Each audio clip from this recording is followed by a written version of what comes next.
te preocupes, mamá. La primera vez solo daremos unos pocos pasos. Ay, está bien. Solo hasta el buzón y damos la vuelta. Marge, el doctor Hibbert dijo que usaras un número del 1 al 10 para describir la ansiedad que sientes. 2, 3, 2... Tranquila, todo va muy bien. ¿Qué ha sido eso? 8, Papá, solo es una mosca. 2... Es algo más que una mosca, es la reina de eso. 10, 10, 10, 10... No te preocupes, prenderé fuego a la colmena. 12, 15, 703... ¡Hurra! Bienvenidos a la teoría de la mente.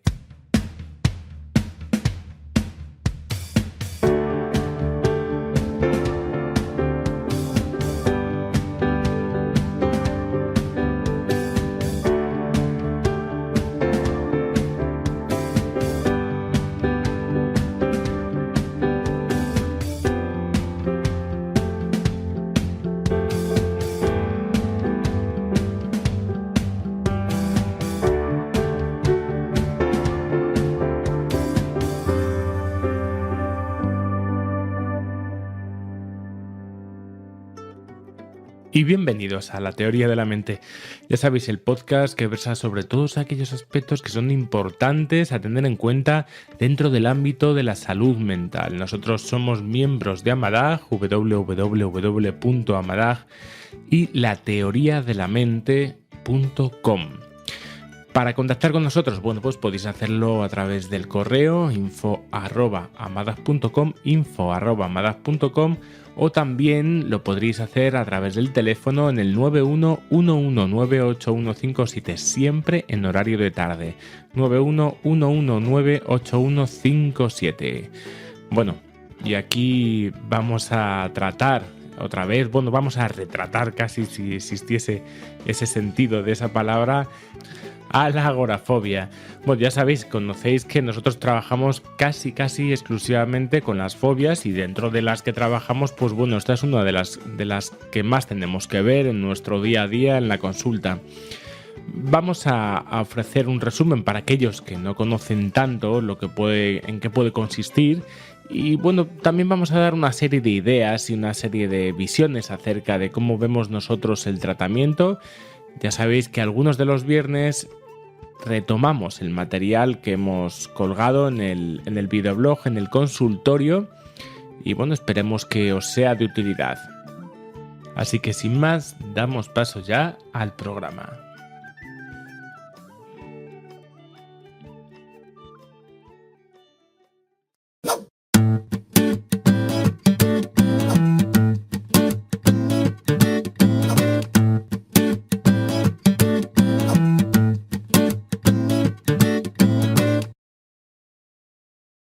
Bueno, pues bienvenidos al consultorio. En este caso nos tocan uno de los temas que más tenemos que tratar en el centro.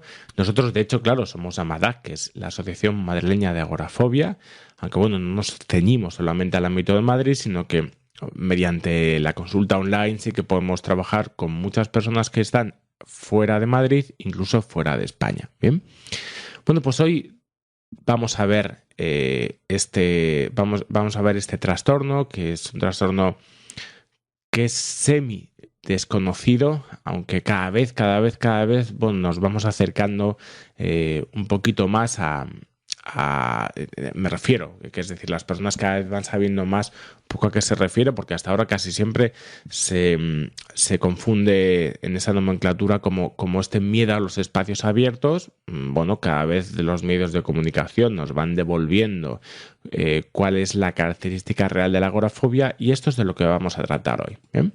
Entonces, bueno, recordaros, tanto en el consultorio somos miembros de Amadag, de amadag.com, y de lateoriadelamente.com. Ambos son blogs y páginas dedicadas tanto a la divulgación como el tratamiento de los diferentes trastornos de ansiedad.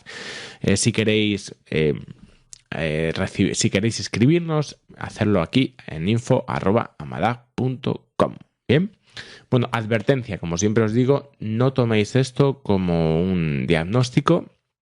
no os autodiagnostiquéis, sino que, bueno, que os sirva sobre todo esto como información y como referencia acerca de los diferentes trastornos de ansiedad, pero quien nos debe diagnosticar siempre debe ser un médico, un psiquiatra o un psicólogo. ¿Bien? Esto es algo importante que siempre intento decir al principio de cada vídeo. Bueno, agorafobia, ¿vale? Es verdad que la nomenclatura inicial es ágora, que significa plaza, espacio abierto, ¿de acuerdo? Y phobos, que es fobia, que es un miedo intenso, irracional, que condiciona al individuo, ¿bien? Claro, con esa nomenclatura sí que parece que aparece ese miedo a los espacios abiertos. Y esto a veces se da. Hay personas con agorafobia que tienen miedo a los espacios abiertos. Pero no ese es el problema principal, ¿bien? Incluso hay personas que diríamos tienen miedo a los espacios, es decir, los espacios donde se puedan sentir inseguros, intranquilos, donde puedan sentir que no hay apoyos o lugares en el caso de que ellos se fuesen a caer o se sintiesen vulnerables, ¿bien? Pero esto no es la agorafobia, a pesar de que la agorafobia pueda contener esto. ¿Y por qué decimos esto? Porque la agorafobia no es una fobia. Es un conjunto de fobias que tienen un denominador común. ¿Bien? Y aquí hablamos un poco, es el miedo a estar en lugares o situaciones donde puede ser muy difícil escapar o recibir ayuda en el caso de que sobrevenga el pánico o la ansiedad. ¿Bien? Esto es importante, esta puntualización, porque la agorafobia no es tanto un trastorno en sí, y eso es lo que vamos a tratar de ver como un estilo de vida. Un estilo de vida no porque las personas quieran tener ese estilo de vida, sino porque las personas terminan cayendo en esa manera de moverse, de actuar, de pensar, por miedo a que suceda algo. Y ese miedo a que suceda algo que es el ataque de pánico, como hemos dicho, o que aparezca, ni siquiera ya a veces el ataque de pánico, sino que aparezca la ansiedad en un momento determinado. ¿Por qué? Porque las personas tienen miedo ¿a qué? Tienen miedo al propio miedo. Tienen miedo a las propias reacciones de miedo, porque como sabemos, el miedo tiene una serie de sintomatología. Como podría ser, yo qué sé, que se nos acelere el corazón, la respiración agitada, la sudoración. Bien, pues resulta que los seres humanos hemos creado situaciones tan complejas que lo que terminamos teniendo miedo, efectivamente, es a la propia sensación, a las propias síntomas que el miedo trae consigo. Bien, así que vamos a empezar a definirlo. No es el miedo a los espacios abiertos, sino que es el miedo a la propia reacción de miedo. Ahora bien, esto todavía no sería del todo clasificatorio, porque hay muchas personas que tienen miedo al miedo, ¿de acuerdo? Imaginaros, pues por ejemplo, hay personas que tienen ansiedad social, pues también tienen miedo al miedo, es decir, tienen miedo a mostrar miedo, ¿bien? Pero en este caso es el miedo a que el propio miedo me perjudique de alguna manera, es decir, o pierda el control, o me muera, o me desmaye, o ocurra algo que yo sienta sobre todo que no pueda controlar en ese momento, ¿vale? El pánico es una especie de bomba de relojería que tiene cada persona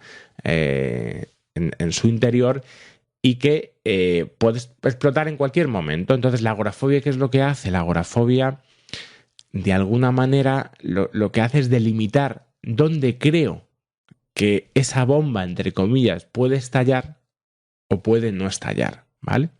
¿Y de qué depende? ¿De que estalle o no? Pues de varios factores, ¿vale? Cada persona puede tener su propio factor, es decir, hay personas, imaginaros, que temen más que haya gente en determinadas circunstancias a que no. Hay gente que me dice, bueno, yo me cogería el metro si no tuviese nadie, ¿vale? Eso sería diferente.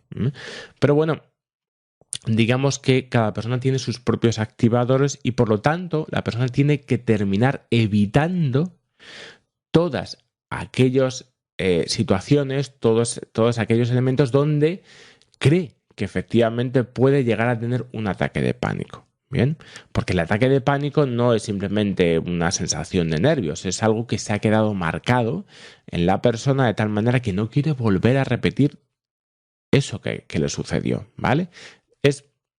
tiene muchos elementos. Es una fobia que rescata de muchos, tiene una serie de patrones también muy características y rescata un poco de muchos otros trastornos. Por ejemplo, es como el estrés postraumático, ¿no? Casi todo el mundo se acuerda de la primera vez que tiene un ataque de pánico, ¿vale? Se acuerda con pelos y señales. Bueno, lo que ocurre es que la persona se queda impactada por ese ataque de pánico, ¿qué es lo que hace? Intenta que no se vuelva a repetir, ¿bien? Entonces, bueno, ¿cuáles son las situaciones que la persona podría temer? Pues aquí vemos miedo a desmayarse, a morir, a volverme loco, a perder el control. Yo siempre pregunto, bueno, pero esto de perder el control, ¿qué es? ¿No? Bueno, pues las personas normalmente que temen que van a perder el control son personas hipercontroladoras. Es decir, personas que no han llegado a perder el control, pero creen que el miedo es perder el control. Bien, vamos a seguir.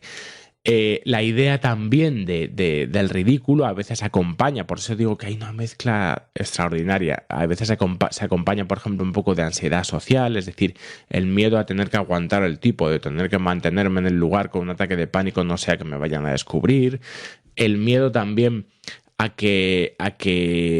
pasarlo ya mal. Mucha gente me dice, no, si yo ya sé que no me voy a morir. Mentira, no, lo sabes, pero no lo sabes. Yo lo que no quiero es pasarlo mal, ¿no?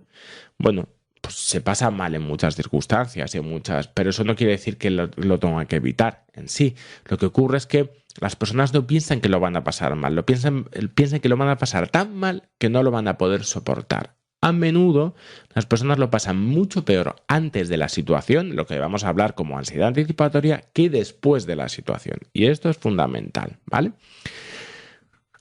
Un 4% de las personas, diríamos, han podido padecer agorafobia.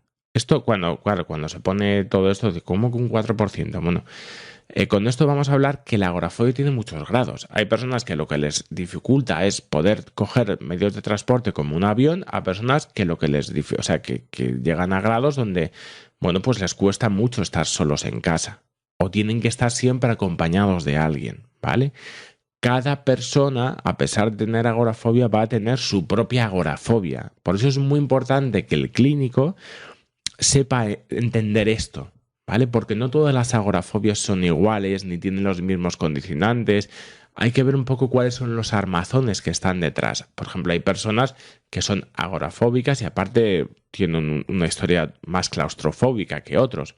Hay personas que han acompañado este sentido del ridículo, hay personas, esta parte de la ansiedad social, hay personas que, bueno, digamos que hay diferentes características. Por otro lado, un porcentaje elevadísimo de las personas, digamos que 2/3 de los pacientes, aquí lo ponemos, son mujeres. No vamos a tratar de explicarlo hasta ahora, pero yo creo que esto sí merece un consultorio, ¿vale? ¿Por qué más las mujeres a los hombres que los hombres? Y esto no estamos hablando solamente de la agorafobia. ¿Por qué las mujeres padecen más ansiedad que los hombres? Bueno, pues esto yo creo que merece la pena tener un consultorio entero para poder hablar, ¿bien? Pero ya os digo, si no, nos vamos a eternizar. Yo ya me enrollo ahí lo suficiente como para que encima alarguemos esto. A mí siempre me dicen, bueno, haz esto de 5 minutos. Y digo, ya, pero no puedo. Yo, una vez que me enfrasco ahí, me pongo, y como mínimo me salen 20 minutos, media hora. Yo sé que para algunos es más complicado, pero también he decidido que yo soy así, tampoco lo puedo cambiar. Bueno, los síntomas que las personas pueden sufrir en este momento son variados, ¿vale? Muchos síntomas tienen mucho que ver con otras personas que también tienen ansiedad, ¿vale? En otros trastornos. Pues, por ejemplo, aparece la taquicardia, esto es común, el ahogo y la presión en el pecho, esto también es común, la sudoración, la desrealización y la despersonalización, es decir, la sensación de desconexión emocional con respecto al mundo, la sensación de ver las cosas casi como si fuese una película, o la sensación de percibirme a mí mismo, percibir a los otros como algo extraño. No que hay algo diferente a lo que hay. O sea, yo percibo siempre la realidad, pero la percibo desde un prisma un poco extraño, ¿vale? Las parestesias, es decir, las sensaciones de hormigueo que aparecen en las extremidades, el mareo, bueno, a todo esto se podrían añadir muchísimas otras como la sudoración, los escalofríos, bueno, la sudoración lo hemos puesto ahí, pero bueno, digamos que los que casi todo el mundo presenta suelen ser algunos de estos 6, ¿vale? Importantes. El tratamiento, bueno, pues el tratamiento es casi siempre, para nosotros hay 4 formas de verlo. El grupal, que yo soy siempre muy defensor de la terapia grupal. Lo grupal un poco nos ayuda a entender una forma muy, muy, muy concreta. Siempre, con grupal no me refiero que entremos en una terapia de grupo donde cada persona, que también podría ser interesante, pero no es el estilo que tenemos donde cada persona vaya con un trastorno diferente, sino que todo el mundo comparta esto para entender que esto no es una personalidad, esto no es un trastorno propiamente dicho, esto es una forma de reaccionar a nivel existencial, a nivel vital, a nivel sintomatológico, es una forma de reaccionar ante un hecho, ¿vale? Con las que algunas personas terminan reaccionando. Es casi una decisión vital, ¿bien? El que se termina tomando, porque el miedo va a condicionar toda nuestra existencia. Uno no solamente es agorafóbico porque no llega a determinados sitios. Uno no solamente es agorafóbico porque se pueda sentir en menor o mayor compañía. Uno es agorafóbico en el momento en el que decide pagar un peaje para no experimentar ese miedo que tanto teme, ¿vale? Hay una película de Night Shyamalan, bueno, de alguna manera se pronunciará bien, pero aquí no vamos a entrar tanto en eso. Habla del bosque. El bosque es una película muy interesante, además es una película poco entendida porque todo el mundo creyó que era una película de terror. Y a mí lo que me gusta de Shyamalan es que él no trata tanto del terror, sino él habla, más que hacer películas de miedo, habla de películas que hablan del miedo, acerca de cómo el miedo nos condiciona, y esto es un ejemplo clarísimo, ¿vale? Habla de una comunidad de los tiempos un poco de los primeros colonos que vinieron desde Nueva Inglaterra hasta Estados Unidos. O sea, perdón, que vinieron desde Inglaterra hasta Estados Unidos y no Nueva Inglaterra. Y bueno, pues comentan que estas personas están dentro de un bosque, ¿bien? Ellos no atraviesan el bosque. ¿Por qué? Porque tienen un pacto con unas criaturas que puedan vivir en el bosque. Ellos viven en el claro del bosque. Entonces, el pacto es el siguiente. Yo no voy a ir allí y voy a entrar en el bosque y a cambio vosotros no vais a entrar y me vais a hacer daño a los monstruos, se entiende, ¿no? Bueno, pues este es el mismo pacto que ha realizado o que ha establecido un agorafóbico con su miedo. El miedo es una especie de Dios, un poco que le vigila, ¿no? Yo siempre digo que uno termina volviéndose un poco religioso en ese sentido, porque, bueno, creen que el pánico está ahí, que de alguna forma tienen que pagar un peaje al pánico, y lo siguiente es, bueno, yo voy a intentar no hacer determinadas cosas y a cambio el ataque de pánico no aparece. Este es el pacto. Ahora bien, como os digo, no solamente estamos hablando de llegar hasta un sitio o hasta otro, estamos hablando de otra cosa. Estamos hablando que a lo mejor las personas empiezan a no tomar Coca-Cola, ni café, ni beber alcohol, se vuelven controladores del medio. Y digamos que el miedo, en lugar de ser algo que pueda estar en su vida, se transforma en el elemento central de su vida. Y el objetivo central de su vida es que el ataque de pánico no aparezca, no que pasen cosas en la vida, sino que el ataque de pánico no aparezca. Y esto es fundamental. ¿Bien? Bueno, digamos que ¿cómo se desencadena? ¿Cómo empezaría un ataque de pánico? ¿Vale? Aquí he cogido este cuadro, a lo mejor, que nos puede servir. ¿Bien? Digamos que hay una especie de desencadenante, ¿vale?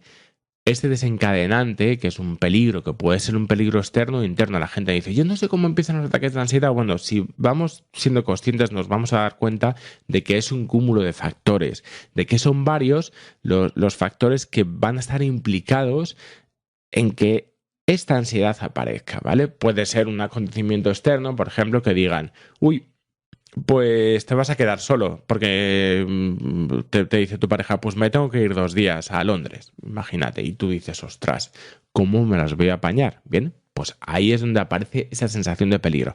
O también uno puede andar por la calle y puede decir, parece que no puedo respirar bien, y si no puedo respirar bien, a ver si me va a aparecer esto que me está apareciendo, a ver hacia dónde va a desencadenar esto. Total, como vemos, aquí tenemos que la bomba, entre comillas, se puede activar por un acontecimiento externo o por un acontecimiento interno, ¿bien? Esta ansiedad provoca una serie de síntomas corporales. Estos síntomas aparecen como consecuencia del miedo, pero no son todavía la agorafobia. El ataque de pánico, ¿bien?, aparece cuando yo empiezo a creer en esos síntomas y empiezo a, como una especie de profecía autocumplida, empiezo a pensar en una desgracia futura que va a ocurrir como consecuencia de la aparición de esta serie de síntomas. Aparece este elemento, un poco como hemos dicho, aparecen por un lado más síntomas a consecuencia del síntoma, aparece más miedo a consecuencia del miedo, y por otro lado aparecen elementos también como la hiperventilación. Bien, la hiperventilación de la que ya hemos hablado, no vamos a tratar aquí más. Bien, a consecuencia de todo esto se produce una interpretación de la situación que me hace volver a tener encendida esa chispa del peligro constante. Bien, entonces, normalmente lo más usual es que siempre la persona cree que se ha podido escapar de la situación, porque siempre se ha podido escapar. Yo siempre digo que, a ver, el pánico puede tener cara de malo y puede tener, pero a ver, como asesino es un manta, es decir, nadie se ha muerto por un ataque de pánico. Yo sé que la persona ha estado 20 años a punto de morir repetidas veces, pero morirse no se ha muerto, ni se ha desmayado, no. Si desmayarse es extremadamente raro, ¿vale? Y ocurre cuando hay otra serie de factores aparte de la agorafobia, pero nadie se desmaya por un ataque de pánico. O sea, desmaya porque tiene un ataque de pánico, a lo mejor ocurre algo en susto, pero si nunca te has desmayado por un ataque de pánico, que nunca va a suceder, tampoco, ¿vale? Es decir, como decía Mark Twain, he vivido, he estado preocupado acerca de miles de problemas que he tenido que vivir en la vida y algunos de ellos estarán ciertos. Bueno, pues esto diríamos que sería un poco el epitafio del agorafóbico, ¿vale? Nunca ha llegado a suceder, pero bueno, como decía una persona, bueno, ya 2000 veces no ha sucedido, pero 2001 a lo mejor sí sucede, ¿no? Entonces, bueno, esto diríamos que es una cuestión importante. Aquí hablamos, hay diferentes, como decimos, tanto en hombres como en mujeres, los diferentes porcentajes. Aquí volvemos a ver, aquí pone un 3% para hombres y un 7,7% para mujeres. Este es otro estudio, o sea que imaginaros, ¿vale? Igual que aparece en Foy, fijaros que en las mujeres aparece más, pero os lo voy a dejar ahí con la intriga para que sigamos viendo. Bueno, el tratamiento más usual del que vamos a trabajar nosotros, yo sé que se habla mucho en la terapia cognitivo-conductual y básicamente en un primer momento creo que es fundamental. ¿Bien? Nosotros que trabajamos única y exclusivamente con esto, para nosotros es fundamental, aunque es necesario muchas veces complementarlo con otra serie de cosas, ¿vale? Porque lo que nos va a enseñar la terapia cognitivo-conductual, bueno, pues son técnicas, formas de afrontar una serie de reglas o de un decálogo de normas que yo tengo que guardar celosamente para contrarrestar los efectos de este miedo al pánico, ¿vale? Entonces, es verdad, te voy a tener que aprender pues desde técnicas de respiración, de relajación, voy a tener que exponerme a las situaciones temidas para comprobar efectivamente que no pasa nada. De una forma determinada, algún día hablaremos de esto de la exposición, porque hay que verlo hay muchas cuestiones importantísimas, ¿no? A la hora de ver esto. Una cosa, veríamos, sería entrenar la angustia, es decir, ponerme ahí a aguantar y sentir, bueno, que he aguantado, pero no he aprendido nada. Y otra cosa es, bueno, aprender a procesar esa información de una forma adecuada y aprender la forma adecuada para enfrentarme al pánico, ¿vale? Y a la agorafobia. Bueno, por otro lado, es muy importante entender cómo estamos interpretando las situaciones, porque es verdad, el pánico, por mucho que parezca que viene de una forma automática, el pánico aparece porque yo me sitúo de una manera determinada ante la realidad. En realidad es que me asusto. No existen ataques de pánico más grandes ni más pequeños, es que me asusto más o menos, ¿vale? Esto es fundamental. Y bueno, aparte de esto, para mí sí es muy importante algunas aportaciones que han existido dentro de las terapias, por ejemplo, de tercera generación y de terapias más antiguas, como el psicoanálisis, como una forma adecuada también de entender muchas de nuestras pulsiones, muchas de nuestras energías, la Gestalt, la terapia humanista, también dentro de esto la terapia de aceptación y compromiso, la logoterapia, es decir, tener un sentido también de proceso, es decir, esto no es cuestión de 2 sesiones, porque los milagros no existen, ni cuestión de nada de... Si esto fuese así de fácil, digo yo que se habría inventado algo. No, es trabajo, es muy importante, es trabajo y proceso. Yo nunca he creído en los milagros, llevo 16 años con esto, os juro que me llevo dedicando exclusivamente a esto. Os juro que si hubiese encontrado una forma de 4 pasos para que una persona saliese adelante, bueno, pues yo creo que no me estaría, estaría en muchos carteles publicitarios por ahí, ¿no? No es así. O sea, soy una persona que creo mucho en el esfuerzo, en el trabajo y que en realidad la persona no solamente tiene que curarse de la agorafobia, tiene que modular una serie de elementos que le van a hacer más adaptativo al mundo, ¿vale? Porque lo que ocurre es que la agorafobia no ha aparecido por casualidad, la agorafobia ha aparecido porque tengo que madurar una serie de cosas, porque tengo que trabajar una serie de cosas, yo no puedo hacerla desaparecer, yo tengo de alguna manera que y ahora iremos a la gran pregunta, ¿vale? Que dice la gente, pero esto se cura, ¿no? Ahora veremos. Vamos con esa pregunta, ¿no? Que yo creo que es importante. La gente dice, pero bueno, ¿esto se cura? Digo, bueno, si tú me estás hablando que esto se va a curar como un cáncer, como si algo que tienes que extirpar, no. Porque el miedo no se puede extirpar, ¿vale? Es imposible extirpar el miedo porque para eso tendrías que extirpar la amígdala. Ahora bien, es que el problema de la gente no es que tenga miedo, sino que ha aprendido a tener miedo a ese miedo. Y eso sí se puede trabajar, ¿vale? El miedo va a ser algo importante en tu vida, algo que te va a hacer y te va a hacer entender muchas cosas. Pero si esto me está ocurriendo, es que algo pasa, ¿de acuerdo? No, la agorafobia no me parece como un capricho. Es porque para salir de la agorafobia, y os digo, no es crónico, se puede salir efectivamente, pero no se sale con una fórmula mágica. Para salir de la agorafobia, yo tengo que pasar por un proceso de transformación, ¿vale? Por un proceso que me ayuda a entender el mundo de forma diferente, porque si no estoy condenado. Imaginaros que yo, mediante la terapia cognitivo-conductual, bueno, pues sigo y cada vez voy haciendo más cosas. Y un día tengo un tropezón y vuelvo a mis antiguas fórmulas de decir, si es que esto no vale para nada, si es que al final ¿qué voy a hacer? Si es que soy una agorafóbica, si es que al final ¿por qué me ha tocado esto a mí? En cuanto vuelvo otra vez a eso, ya está. Todo lo que he avanzado, de alguna manera, otra vez lo vuelvo a vivir como si empezase otra vez desde cero. Entonces, mucho trabajo con la agorafobia, mucho trabajo con el proceso y mucho trabajo, como os digo, de entender las cosas desde una nueva perspectiva, ¿vale? El miedo no se puede cambiar, la forma de percibirlo sí, ¿vale? Lo que ocurre es que llega un momento determinado en el que el pánico ya no tiene ese sentido sobre mí porque ya no es un Dios, ya no es algo que está por encima de mí y que va a gobernar mi vida. El miedo es el miedo y lo coloco en su sitio. Y yo también me coloco en mi sitio. Y esto es fundamental. Pero que nadie os diga que esto es una cuestión de mover 4 ondas porque es mentira, ¿vale? Bien, por último, el tema de la medicación.